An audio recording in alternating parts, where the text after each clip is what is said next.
Wewe Duale, nini umefanyia watu ya Isiolo? Nini umefanyia watu ya Marsabit? Si wizi tupu.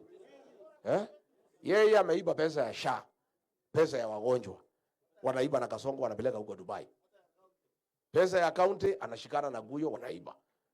Mimi sijaona mwizi kuliko huyu Aden Duale. Na kazi yake ni mdomo pa. Na hakuna hata kura alipatia huyu rais. Kura alipatia rais William Ruto ni 7,000 peke yake. Hapo Garissa Township. Ile kura imefanya apate kiti ya urais ni ile nilipeana. Amepata kiti ya waziri.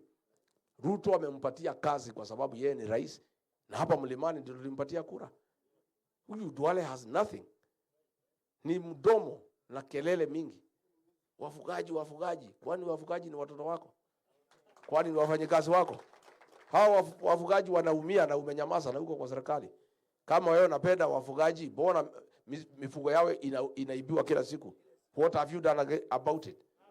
Unashinda ukisema sisi wafugaji. Hao wafugaji wanaumia kila siku. Wanauawa kama kuku. Ng'ombe zao zinaibiwa, mbuzi yao inaibiwa. Umefanya nini na uko waziri katika serikali? What have you done for the pastoralists? They are suffering. Sasa tunaelekea El Nino. Iko mpango gani mmefanya ya kuzuia watu kuuawa na maji? Iko mpango gani mmefanya ya kujua vile mifugo itasurvive wakati ya El Nino? Iko mpango gani? Pale Tana River, pahali manyumba na bebwa na maji, wewe Aden Duale unasema wewe ni msemaji wa wafugaji. What action have you taken in anticipation ya El Nino?